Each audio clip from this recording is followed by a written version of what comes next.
एक जंगल में सुनहरे पंखों वाली बहुत सुंदर चिड़िया रहती थी। उसका प्रिय भोजन पेड़ के तनों पर रहने वाले कीड़े थे। एक दिन वह इधर उधर उड़ते हुए अपना भोजन तलाश रही थी। तभी एक आदमी पर उसकी नजर पड़ी। वह एक छोटा सा लकड़ी का बक्सा लेकर जंगल में तेजी से गुजर रहा था। चिड़िया को उस आदमी की जल्दबाजी देख कुछ हैरानी हुई और उसने उसे रोककर पूछा, भाई क्या बात है?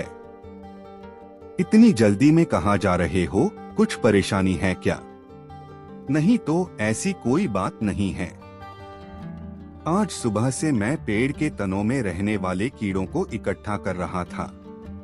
इस लकड़ी के बक्से में मैंने उन कीड़ों को भरा हुआ है। अब जंगल के दूसरी ओर बसे गांव के बाजार में जाकर उन्हें बेचूंगा और बदले मुझे एक सुनहरा पंख मिलेगा। बाजार बंद न हो जाए इसलिए जल्दी जल्दी जा रहा हूँ, आदमी ने उत्तर दिया। यह बात सुनकर चिड़िया ने सोचा कि इसे सुनहरा पंख चाहिए और मुझे पेड़ के तने के कीड़े। हम दोनों की आवश्यकताओं की वस्तुएं एक दूसरे के पास है। क्यों न इसे मैं अपना एक पंख देकर ये बक्सा ले लूं। इस तरह मुझे भोजन की तलाश में भटकना नहीं पड़ेगा। उसने किसान को कहा कि मुझे तुम ये बक्सा दे दो, इसके बदले मैं तुम्हें एक सुनहरा पंख दे दूंगी।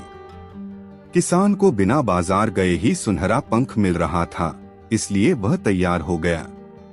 चिड़िया ने खुशी खुशी अपना एक पंख उसे दिया और लकड़ी का वह बक्सा ले लिया। साथ ही उसने उस आदमी को रोज सुनहरे पंख के बदले कीड़े लाने के लिए राजी कर लिया। उस दिन के बाद से चिड़िया को बिना किसी मेहनत के रोज कीड़े मिलने लगे। उसके बदले वह अपना एक पंख तोड़कर दे देती। बिना इधर उधर भटके उसके दिन मजे से बीतने लगे। लेकिन ऐसा करते करते चिड़िया के पंख खत्म होने लगे। उसे उड़ने में परेशानी होने लगी। वह दिन भी आया जब उसके सारे पंख समाप्त हो गए। अब वह उड़ने में पूरी तरह असमर्थ हो गई। पंख न मिलने पर उस आदमी ने उसके लिए कीड़े लाना बंद कर दिया। अब चिड़िया लाचार हो चुकी थी।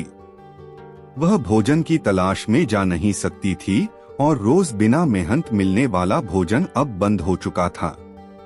कुछ ही दिनों में चिड़िया भूख प्यास से तड़पकर मर गई। सफलता का कोई शॉर्टकट नहीं होता। कभी कभी शॉर्टकट से मिली सफलता के गंभीर परिणाम भोगने पड़ सकते हैं। इसलिए हमेशा मेहनत पर भरोसा रखें। मेहनत का कोई तोड़ नहीं है। देर सवेर ही सही मेहनत से सफलता अवश्य मिलती है और वह सफलता लंबे समय तक बनी रहती है। एक नगर में एक महान तलवारबाज रहता था। उसके जैसा तलवारबाज उस पूरे नगर में तो क्या पूरे राज्य में नहीं था। राज्य भर में उसकी ख्याति फैली हुई थी। अपनी तलवारबाजी के दम पर उसने अपने राजा को कई युद्धों में जीत दिलवाई थी। इसलिए सभी उसका बहुत सम्मान करते थे। समय बीतने के साथ वह वृद्ध हो चला था। वह नहीं चाहता था कि उसकी कला उसके साथ ही इस दुनिया से चली जाए।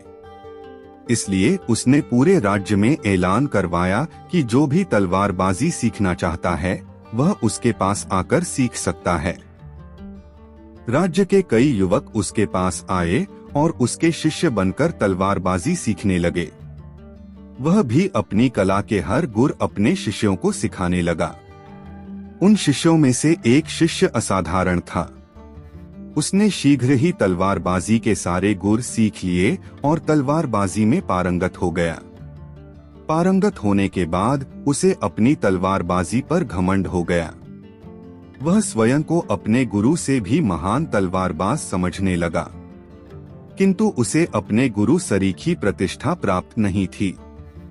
वह प्रतिष्ठा पाने नित नए उपाय सोचा करता। एक दिन उसने सोचा क्यों ना तलवारबाजी का एक मुकाबला गुरु के साथ किया जाए।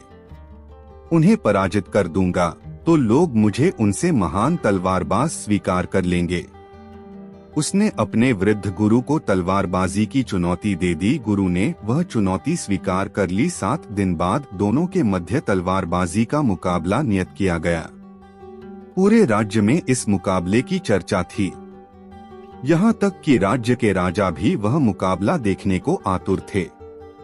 शिष्य को अपनी तलवारबाजी पर पूरा भरोसा था, किंतु दिन गुजरने के साथ उसका यह भरोसा कम होने लगा। उसे लगने लगा कि गुरु ने अवश्य तलवारबाजी की एक न एक विधा उसे नहीं सिखाई होगी। वह अपने गुरु पर नजर रखने लगा ताकि अभ्यास के दौरान यदि गुरु वह विधा प्रयोग करे तो उसे देखकर वह सीख सके। एक दिन उसने देखा कि गुरु कहीं जा रहा है। वह उसका पीछा करने लगा। गुरु लोहार के पास पहुंचा और लोहार को 15 फुट लंबी म्यान तैयार करने का आदेश दिया। शिष्य ने सोचा अवश्य ही गुरु 15 फुट लंबी तलवार बनवाकर उतनी दूर से ही उसका सिर कलम कर देने की योजना बना रहा है। बिना समय व्यर्थ किए वह एक अन्य लोहार के पास गया और उससे 16 फुट लंबी तलवार बनवा ली। मुकाबले का दिन आया। गुरु और शिष्य दोनों एक दूसरे के आमने सामने थे। जैसे ही मुकाबला शुरू हुआ, गुरु ने म्यान से तलवार निकालकर शिष्य की गर्दन पर रख दी। उधर शिष्य म्यान से अपनी 16 फुट लंबी तलवार निकालता ही रह गया। वास्तव में गुरु ने म्यान 15 फुट की बनवाई थी, किंतु उसकी तलवार एक सामान्य तलवार थी। जीवन में हर युद्ध ताकत और बल के सहारे नहीं जीते जाते। आत्मज्ञान और अनुभव के सामने ताकत और बल भी फीके पड़ जाते हैं। घमंड को कभी न कभी नीचा देखना ही पड़ता है। अपनी कला पर घमंड करने के बजाय उसे निखारने में समय लगाएं। एक राज्य में शासन करने वाला राजा दुनिया का सबसे शक्तिशाली शासक बनना चाहता था। एक दिन उसे दूर देश से आए एक भविष्यवक्ता के बारे में पता चला। वह उनसे मिलने पहुंचा और उन्हें अपनी इच्छा बताते हुए निवेदन किया, महात्मा, मुझे कोई ऐसा उपाय बताएं जिससे मैं पूरी दुनिया का सबसे शक्तिशाली राजा बन सकूं। भविष्यवक्ता ने सामने जाते हुए एक रास्ते की ओर इशारा किया और बोले, राजन, सामने जो रास्ता देख रहे हो इस पर चलते जाओ। 10 किलोमीटर की दूरी तय करने पर तुम्हें एक पेड़ दिखाई देगा। उस पेड़ पर चमत्कारी फल लगते हैं। तुम उस पेड़ से एक फल तोड़कर खा लेना। तुम्हारी शक्ति 100 गुना बढ़ जाएगी। राजा बिना समय व्यर्थ किए उस पेड़ की तलाश में निकलने के लिए तैयार हो गया। लेकिन उसके जाने के पहले भविष्यवक्ता ने उसे चेताया, राजन, एक बात ध्यान में रखना। जब तुम इस रास्ते पर आगे बढ़ोगे तो तुम्हारा सामना 1 फीट ऊंचे एक राक्षस से होगा। तुम उसे मार देना, तभी आगे बढ़ना, अन्यथा वह तुम्हारा आगे बढ़ना और पेड़ से फल तोड़ना मुश्किल कर देगा। राजा ने हामी भरी और भविष्यवक्ता से आज्ञा लेकर उनके बताए रास्ते पर चलने लगा। 1 किलोमीटर की दूरी तय करने के बाद अचानक एक राक्षस उसके सामने आया और उसका रास्ता रोक लिया। उसकी ऊंचाई 1 फीट थी।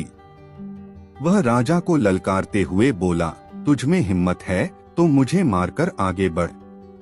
राजा ने देखा कि राक्षस कदकाठी में बहुत छोटा है। उसने सोचा कि इतने छोटे से राक्षस को मारने में अपना समय और ऊर्जा क्यों व्यर्थ करूं। वह उसे धकेलकर बिना मारे ही आगे बढ़ गया। वह आगे 1 किलोमीटर ही चल पाया था कि वह राक्षस फिर से उसके सामने आ गया। इस बार उसकी ऊंचाई 1 फीट बढ़ गई थी। राजा ने उसे फिर एक तरफ धकेला और आगे बढ़ गया। आगे बढ़ते बढ़ते हर 1 किलोमीटर पर वह राक्षस राजा के सामने आने लगा और हर बार उसकी ऊंचाई 1 फीट बढ़ी हुई होती। राजा हर बार उसे मारे बिना आगे बढ़ता जाता। जब राजा भविष्यवक्ता द्वारा बताए पेड़ के पास पहुंचा तो राक्षस फिर से सामने आ गया। इस बार वह 10 फीट का विशालकाय राक्षस था। जब उसने राजा को फल तोड़ने से रोक दिया, तब राजा को भविष्यवक्ता की चेतावनी याद आई कि राक्षस को मार देना, अन्यथा वह तुम्हें फल तोड़ने नहीं देगा। अब राजा के पास युद्ध के अतिरिक्त कोई चारा नहीं था। दोनों में भयंकर युद्ध हुआ। कई बार स्थिति ऐसी बनी मानो राक्षस राजा को मार देगा, लेकिन अंत में किसी तरह राजा राक्षस को मारने में सफल रहा। फिर उस चमत्कारी पेड़ का फल तोड़कर खाकर उसने चैन की सांस ली। लक्ष्य प्राप्ति की दिशा में जब हम प्रयासरत रहते हैं तो हमें कई बार छोटी छोटी समस्याओं और चुनौतियों से दो चार होना पड़ता है। हम अक्सर उन्हें छोटा या तुच्छ जानकर नजरअंदाज कर देते हैं और उनका निराकरण नहीं करते। फिर धीरे धीरे वही समस्याएं और चुनौतियां बड़ी होती चली जाती हैं। एक समय ऐसा आता है जब उन्हें नजरअंदाज करना संभव नहीं हो पाता और वे हमारे लक्ष्य प्राप्ति के मार्ग का रोड़ा बन जाती हैं। कई बार उस रोड़े को पार कर पाना हमारे बस के बाहर हो जाता है और कई बार उन्हें सुलझाने में हमारा बहुत समय और ऊर्जा बर्बाद हो जाती है। बाद में हम पछताते हैं कि हमने पहले उसका समाधान क्यों नहीं निकाला। इसलिए बाद में पछताने से बेहतर है कि समस्याएं शुरुआत में उस वक्त ही सुलझा ली जाएं, जब वे छोटी हों। एक बार सृष्टि के रचयिता ब्रह्मा जी ने मानव जाति के साथ एक खेल खेलने का निर्णय लिया। उन्होंने खुशी को कहीं छुपा देने का मन बनाया ताकि मानव उसे आसानी से प्राप्त न कर सके। ब्रह्मा जी की सोच थी कि जब बहुत तलाश करने के बाद मानव खुशी को ढूंढ निकालेगा तब शायद वास्तव में खुश हो पाएगा। इस संबंध में मंत्रणा करने उन्होंने अपनी परामर्श मंडली को बुलाया। जब परामर्श मंडली उपस्थित हुई तो ब्रह्मा जी बोले, मैं मानवजाति के साथ एक खेल खेलना चाहता हूँ। इस खेल में मैं खुशी को ऐसे स्थान पर छुपाना चाहता हूँ जहाँ से वह उसे आसानी से न मिल सके, क्योंकि आसानी से प्राप्त खुशी का महत्व मानव नहीं समझता और पूरी तरह से खुश नहीं होता। अब आप लोग मुझे परामर्श दें कि मैं खुशी को कहाँ छुपाऊं। इसे धरती की गहराई में छुपा देना उचित होगा, पहला परामर्श आया। लेकिन मानव खुदाई कर आसानी से इसे प्राप्त कर लेगा, ब्रह्मा जी ने असहमति जताते हुए कहा। तो फिर इसे सागर की गहराई में छुपा देना अच्छा रहेगा, एक परामर्श और आया। मानव सारे सागर छान मारेगा और खुशी आसानी से ढूंढ निकलेगा, इसलिए ऐसा करना ठीक नहीं होगा, ब्रह्मा जी बोले।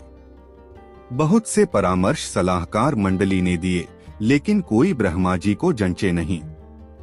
काफी सोच विचार कर ब्रह्मा जी एक निर्णय पर पहुंचे, जिससे परामर्श मंडली भी सहमत थी। वह निर्णय था कि खुशी को मानव के अंदर ही छुपा दिया जाए। वहां उसे ढूंढने के बारे में मानव कभी सोचता ही नहीं है। लेकिन यदि उसने वहां खुशी ढूंढ ली तो वह अपने जीवन में वास्तव में खुश रहेगा। हम अक्सर खुशी को बाहर तलाशते रहते हैं, किंतु वास्तविक खुशी हमारी भीतर ही है। आवश्यकता है उसे अपने भीतर तलाशने की। एक दिन की बात है। पिता ने देखा कि उसका बेटा घर के लॉन में गुमसुम खड़ा हुआ है। वह बेटे के पास गया और उससे पूछा, बेटा क्या बात है? गुमसुम से क्यों खड़े हो? मैं कुछ सोच रहा हूँ पापा, बेटे ने जवाब दिया। मुझे भी तो पता चले कि तुम क्या सोच रहे हो, पिता बोला। मैं ये सोच रहा हूँ पापा कि मेरी जिंदगी की कीमत क्या है। पिता मुस्कुरा उठा और बोला, अच्छा ये बात है। यदि तुम सच में अपनी जिंदगी की कीमत समझना चाहते हो तो जैसा मैं कहता हूँ वैसा करो। बेटा तैयार हो गया। पिता ने उसे एक पत्थर दिया जो दिखने में साधारण सा ही था और कहा, बेटा इस पत्थर को लेकर बाजार जाओ। वहां किसी स्थान पर ये पत्थर हाथ में लेकर खड़े हो जाना। कोई इसकी कीमत पूछे तो कहना कुछ नहीं, बस अपनी 2 उंगलियां खड़ी कर देना। बेटा बाजार चला गया और एक जगह पर हाथ में पिता का दिया हुआ पत्थर लेकर खड़ा हो गया। उसे वहां खड़े हुए कुछ समय ही गुजरा था कि एक बूढ़ी औरत उसके पास आई और पूछने लगी, बेटा इस पत्थर की क्या कीमत है? लड़का कुछ बोला नहीं, बस अपने पिता के कहे अनुसार अपनी 2 उंगलियां खड़ी कर दी। अच्छा 200 रुपए। ठीक, मैं इस पत्थर को 200 रुपए में खरीदने को तैयार हूँ। मुझे ये पत्थर दे दो, बूढ़ी औरत बोली। बूढ़ी औरत की बात सुनकर लड़का हैरान रह गया। उसे अंदाजा ही नहीं था कि एक साधारण से दिखने वाले पत्थर के लिए कोई 200 रुपए भी दे सकता है। खैर, उसने वह पत्थर बेचा नहीं और घर आ गया। घर आकर उसने सारी बात अपने पिता को बताई। तब पिता ने उससे कहा, इस बार तुम एक म्यूजियम में जाना। वहां भी कोई तुमसे इस पत्थर की कीमत पूछे तो पहले की तरह 2 उंगलियां खड़ी कर देना। लड़का पत्थर लेकर म्यूजियम चला गया। वहां एक आदमी ने उसके हाथ में वह पत्थर देखकर पूछा, इसकी कीमत क्या है? लड़का कुछ नहीं बोला, बस अपनी 2 उंगलियां खड़ी कर दी। अच्छा, 20,000 रुपए। ठीक है, मैं ये तुमसे 20,000 रुपए में खरीद लूंगा, आदमी बोला। लड़का यह सुनकर हैरान रह गया। उसे यकीन ही नहीं हो रहा था कि कोई उस पत्थर के 20,000 रुपए भी दे सकता है। पत्थर बेचने से मना कर वह घर आ गया। अपने पिता को उसने सारी बात बताई। तब पिता ने कहा, अब मैं तुम्हें आखिरी जगह भेजता हूँ। इस पत्थर को लेकर अब तुम किसी कीमती पत्थरों की दुकान पर जाओ और वहाँ भी कोई तुमसे इसकी कीमत पूछे तो कुछ कहना मत। पहले की तरह बस 2 उंगलियां खड़ी कर देना।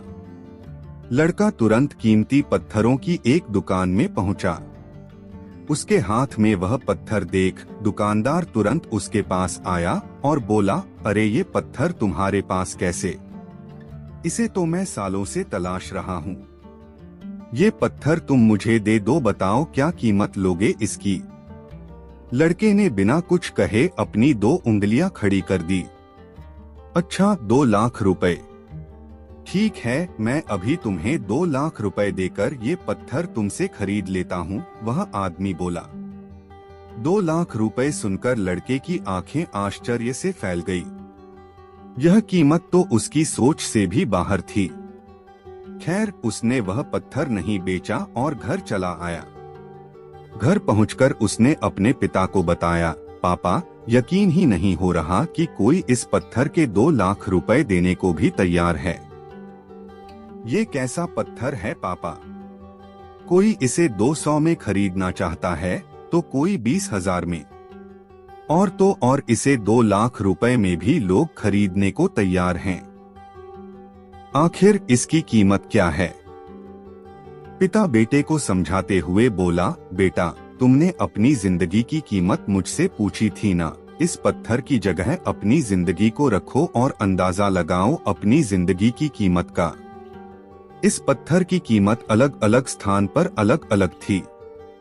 वैसा ही जिंदगी के साथ भी है। तुम्हारी जिंदगी की कीमत इस बात पर निर्भर करती है कि तुम खुद को कहां पर रखते हो।